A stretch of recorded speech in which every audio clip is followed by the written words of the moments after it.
This is the Voice of Golf Show with Peter Kessler.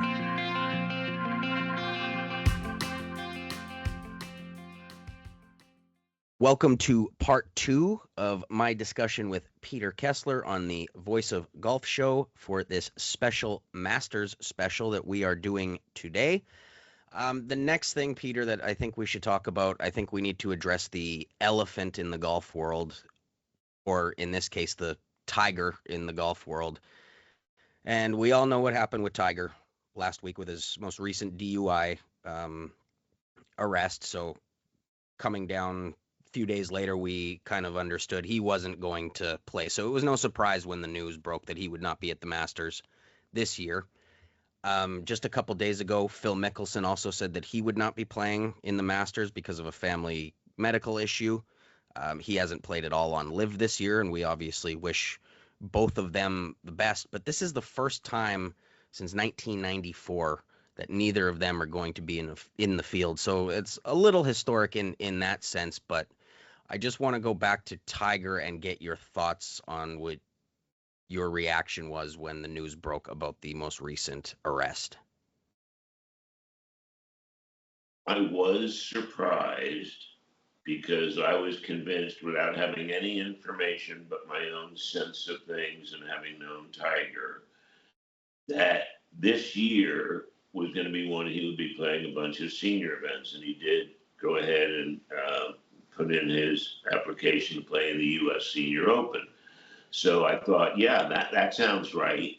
Pick off some of the big ones in the senior events. Don't play any of the unimportant ones.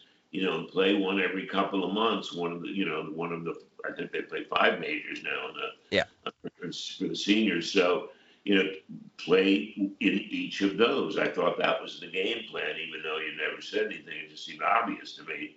Where are you going to play? You're not going to play every week, but let's just pick up the big stuff. The ones that you really want to win. And so I had been under the impression, completely self-imposed, that he was getting close, that his body was getting better. He had surgery recently, but it was a super duper minor one, but it was still surgery.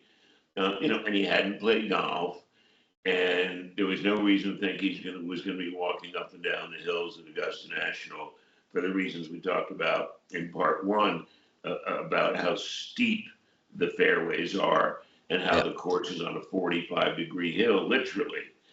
And so I was surprised. I was deeply disappointed. I was deeply disappointed in him as a man, that he was still taking stuff to reduce the pain. And then I went, well, wait a second. By nature, he's not a druggy type. No. I knew when he was 20, and he was on my show on the Golf Channel when he was 20, which is hard to believe because that was 30 years ago. He didn't have that kind of disposition. He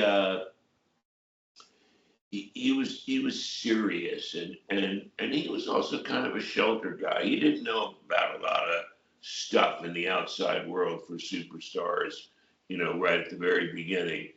And so I just felt that records were so important to him and winning was so important to him, and that winning was the reason he wanted to play in 2026, because he missed beating up on the guys that he used to beat up on. I didn't see it any more complicated than that. So right now what I feel is I feel badly for him. I'm taking the viewpoint that wasn't a fun joyride, but that he's still got bone-on-bone issues, or he still has recovery issues. He wasn't wasted. We saw the video. You couldn't tell if he was under the influence, which would be right if you were taking the right dose. He had a couple in his pocket, instead of a 2-pound jar of them in the car. So it wasn't disproportionate to recovering from a serious surgery. And I feel so badly for him, because I'm sure more than anything he wanted to hide that. And he was unable to. And, the fact that he is still allowed to have a driver's license, let alone use it, is a mind boggler, and I think that's going to be a resolution in court. If he plays pro golf again, he'll have to sign a thing for whatever the tour is that he'll never ever drive a car in his life again, or as long as he has anything to do with playing golf at a competitive level, or any level really for that matter. So it's either it's over or a huge setback, because he didn't seem too bad after the arrest when he was at the station. He was able to talk particularly well and answer questions. His reflexes were good. But I just feel awful for him because I've been with him. I remember in 2008, San Diego, the U.S. Open, Torrey Pines. He finished his third round. I caught up with him behind the green. I walked him to the scoring area. And I said, "What's that noise coming from your body?" And he said, "It's bone on bone." So I said, "So what do you take for that?" And he said, "Well, I'd like something strong, but I can only take like Tylenol or Advil." And he said, "And you can't take enough of them." And he said, "So you just hang in there and you grind it out and you're still able to make your swing. But everything before that and after that hurts." It's true of everybody who's ever had an injury. My best friend is 81. Everything hurts. He's ready to go to the hospital until he gets over the ball, makes a beautiful swing, shoots 71 or 2. But as soon as he finishes his swing and has to walk to the cart, everything hurts. You get to the green in the cart, you walk onto the green, everything hurts. You putt, nothing hurts. It's true of every golfer. It's the craziest thing. There's no reason why it shouldn't hurt. It's an unnatural move in an unnatural position, and the club is moving over 100 miles an hour. So I feel terrible for him.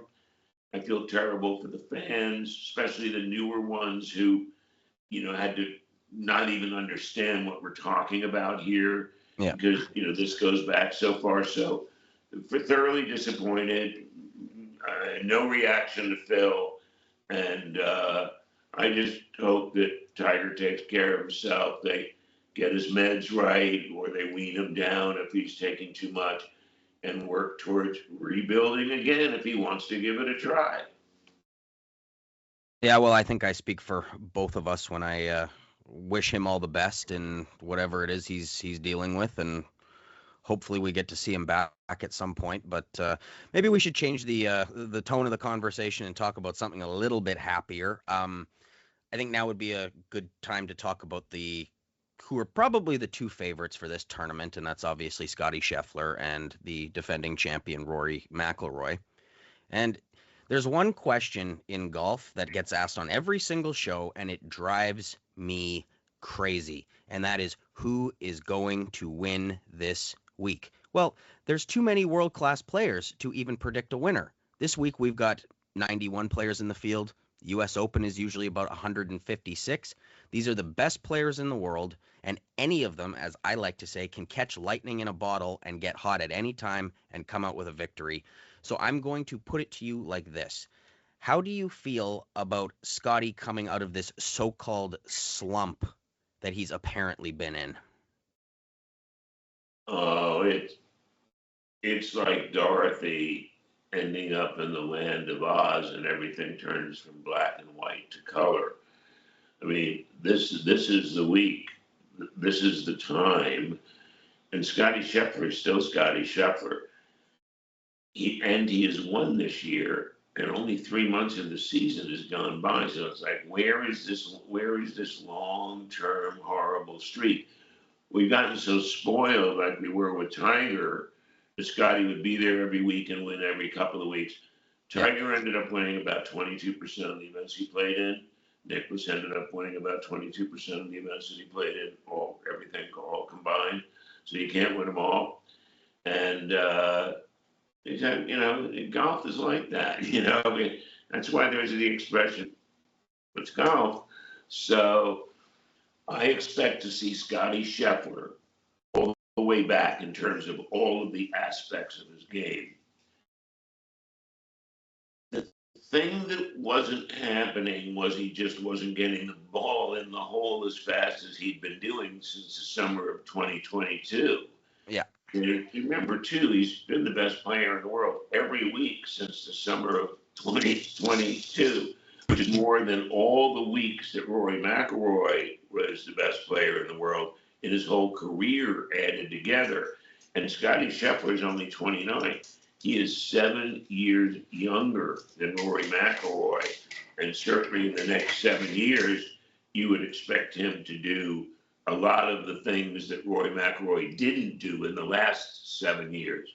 So here's the best player of his time entering the very heart of his prime, and he is healthy, and there's nothing wrong except his scoring is a little iffy at times, and he's not, winning every single week. I expect him to play great golf this week. I don't buy the theory that you raised as a possibility that somebody can just come out of the pack, and the reason for that is Augusta is one of those courses that is actually true. You need to know it a bit. There's some chipping angles that only comes with learning. Now, on most courses, I would say to you, if they play a round or two and they've never played it before, they'll be ready to play a tournament on day 3. Augusta National's not like that. There's too many places where you have to remind yourself, oh yeah, look at over here and look at this angle, and it's impossible to chip from this angle. And I think guys are overwhelmed by the fact that they're playing in the Masters. Even as you walk it as a player, it's just the most unbelievably beautiful thing you've ever seen. And remember, the fans have to behave at Augusta National, or they'll be shown back to their car. So you really expect to have a nice experience there. The reason that Scottie, I believe, if you have me pick somebody who will win the golf tournament, is because of his second shot play. Augusta really is a second shot course because the fairways are extremely wide. So it gives you tons of room and a zillion angles to find yourself onto the green. The problem is you have to be coming in from the right angle or you have nothing to work with. If you're coming from the right angle, the greens will act like a catcher's mitt, okay? And they will be friendlier to you than coming in from any angle or from anything that requires you to turn the ball from right to left or left to right. And Scottie Scheffler places the ball on greens closer to the hole than anybody I've seen since the absolute prime of Tiger. I never used to fail to marvel at, we're actually standing like right next to him, literally, especially on iron shots, because after 2000, you couldn't see his ball in the air off the tee anymore. It couldn't start to go too fast, so you couldn't see anybody else's ball off the tee either. But you could still see iron shots. That's why you can see the short irons on TV. Yeah. It's because the ball's not going too fast for the cameras. But Scottie is able to place the ball within such a small range. He's able to hit it and keep it inside of the hula hoop. And when you do that, you're going to have a zillion looks. So Scottie gets lots of looks.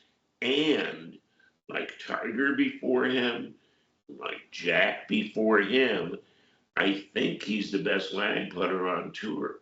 So if you're the best iron player and you leave yourself a zillion chances around, and you're a really good putter inside of 10 feet, which he is, and if you should hit the wrong hump with your second shot and it releases 40 feet, which can be the risk, and that's why when they say the distance control, they're so important, that the landing area is so small.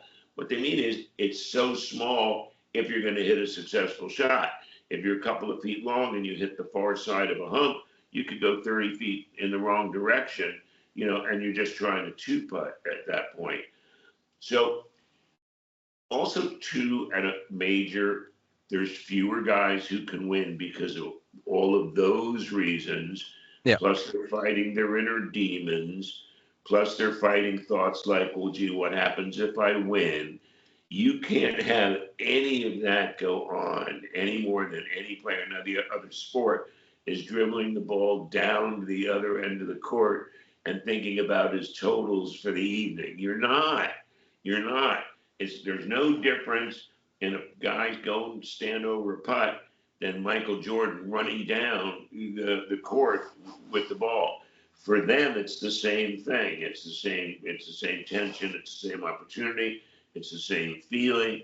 So the better players are wired in and aren't distracted by their own problems and by all of the dreams that you could have about winning and how difficult it is to get over a bad shot, because in theory, there aren't a lot of birdie opportunities. There are places you can make birdies, there are places you can make them in bunches, but they manage the scoring there so that everybody who watches it at home is satisfied that they're not too far under par and they're not too close to par, that they've been given room to be able to, with the brilliance of their game, cause the golf course to yield. So that gives you fewer players and a lot more of the usual suspects, which makes it more interesting for us.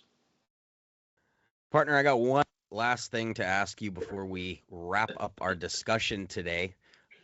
You started talking about the King, and we're going to finish talking about the King because he obviously did win 4 Masters between 1958 and 1964.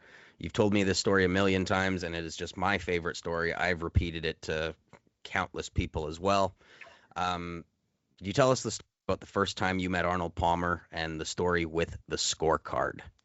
Absolutely. One of the great moments of my life. And it was one of the bigger kicks of his, too, because it was so different in so many ways. I had left working for an English London bank at the age of 35 and gave myself 5 years to break into show business. So by the time I was 39, I was the voice of HBO Sports in New York, where I was living and where HBO Sports is. And the guys who ran HBO Sports over a couple of years, saw and heard how much I knew about golf, and we played a lot, and they wanted to play, and I played. But there was nothing in the cards about using my golf knowledge for anything. It was just they loved the game, I loved the game, I knew more about it than anybody, so it was a happy experience. And then one day they came to me and they said, "Hey, there's a new channel starting called the Golf Channel, and it's going to be in Orlando, Florida, and Arnold Palmer is going to be the chairman. How would you like to be the star of the Golf Channel? On Mondays, you could host shows on maybe with the most famous people and players ever, and Tuesday and Wednesday with teachers, and maybe over the weekend talk with journalists about, what went on the golf course that weekend at various events." And I said, "Yeah, I'd love to do that." So one thing led to another, and I got the job. And then by the summer of '94, they called and said, "Okay, your first thing we want you to do is to go to Latrobe, Pennsylvania, and spend several days interviewing Arnold, play golf with him, get him to relax, make it easy for him to see why we've chosen you to be the star of the network." So I get there, and then the very first thing that happened was I opened the front door of what looks like a house, because it was. It's his office at Latrobe, Pennsylvania, Latrobe Country Club is a house. So you open the front door and you're in the foyer of a house. Yeah. And straight ahead of you, 12, 15 feet, in a case maybe, 12 by 10, under glass, is all this stuff related to the Masters. Wax seals and scorecards and little notes and things from Augusta. And so I walk up to it and I look at the scorecard from the Sunday of 1958, which is the first time he won. And I looked at it and I went, "Yeah, that's really cool." And I looked at all the scores he made and I went, "Yeah, great." And then I looked at 1960. And everybody who knows Arnold's background really well knows that Arnold finished 1960 3, 3, 3. This scorecard says 3, 4, 6. So I'm going, I must have been 1 million people look at this thing already. It's right inside the front. Nobody said you got the wrong card here. So I walk up closer and I go, I know what it is.